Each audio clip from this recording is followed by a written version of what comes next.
Hello, hello, hello, fellow internet users. It is Starbuck, your friendly neighborhood awkward Midwesterner. Normally, you'll find me clacking away on my keyboard on my blog, but today of all days, I remember I have a YouTube channel. So, welcome to the Hype Train episode 1. This is where I'm going to ramble on a few minutes about games and events I'm excited for.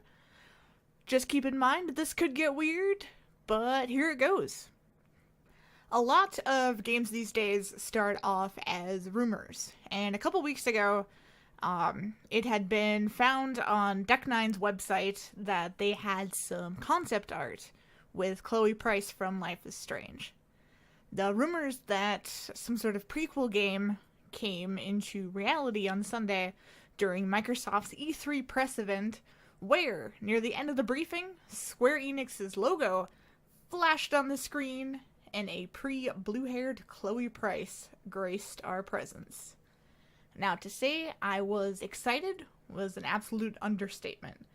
I absolutely fell in love with Max and Chloe's Tale back when the game first launched in 2015. Their highs, their lows, all the rewinds in between. I got lost in the music, which was, in my opinion, that game had one of the greatest soundtracks I've ever listened to. I got lost in the scenery of Arcadia Bay, and just really all the quiet moments that percolated, all of like the big stories that the game put together. I spent what seemed like hours of time agonizing over what to say to Kate to keep her alive, and I spent so many more hours thinking about my own life when I was their age. I specifically identified with Chloe. Chloe went through the game feeling abandoned by friends and feeling ostracized by her family, and she was going through something of an identity crisis. You know, I was going through the same thing when I was 18, 19 years old. And finally, too, because of Life is Strange, I looked at my best friend who moved away with her family when I was in 4th grade, and I ended up losing touch with her a couple years after that. But I looked her up, and she's doing awesome. She's got a husband, she's got a 3-year-old little girl who's adorable, and they've got another little one on the way.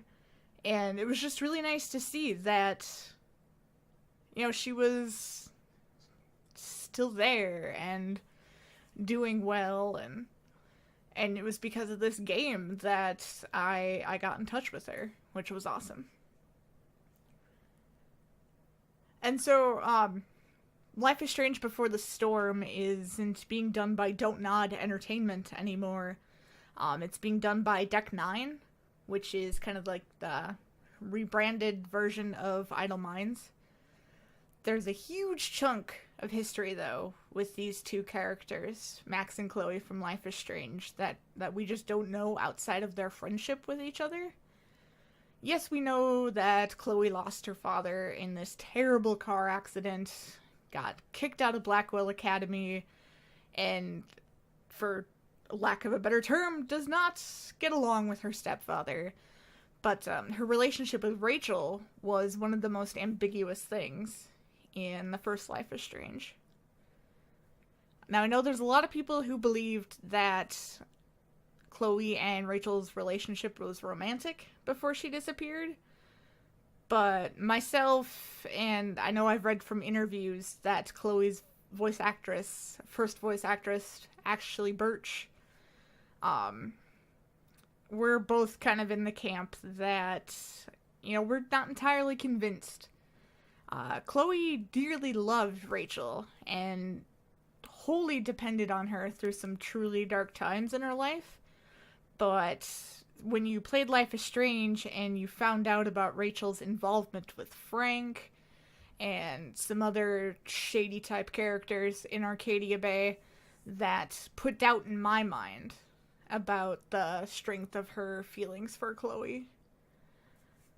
So it'll be interesting to see how that's kind of brought up in Before the Storm, to see if, Rachel's intensity of feeling matched what Chloe felt for her.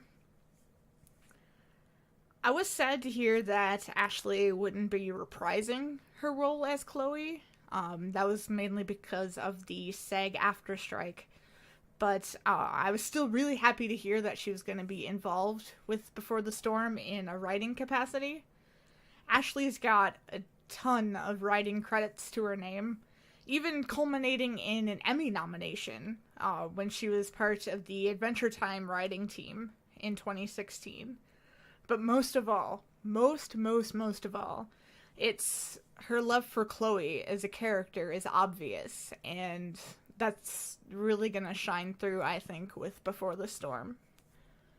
With a new studio taking over for these well-loved, established characters, I mean, whenever it happens in movies, TVs, whatever, one always worries about how these new people are going to take care of these people that we've grown to know and love. And just after hearing kind of what Deck 9 feels about the series and stuff like that, I feel like we'll be in good hands. But we'll see on August 31st.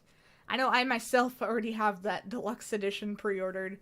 The opportunity to play as Max one more time really sold me on that. But that'll be a conversation for another time in another Hype Train episode. Thanks for watching. Follow the links in the bottom, and we'll see if this series will take shape on YouTube. Adios, mi amigos.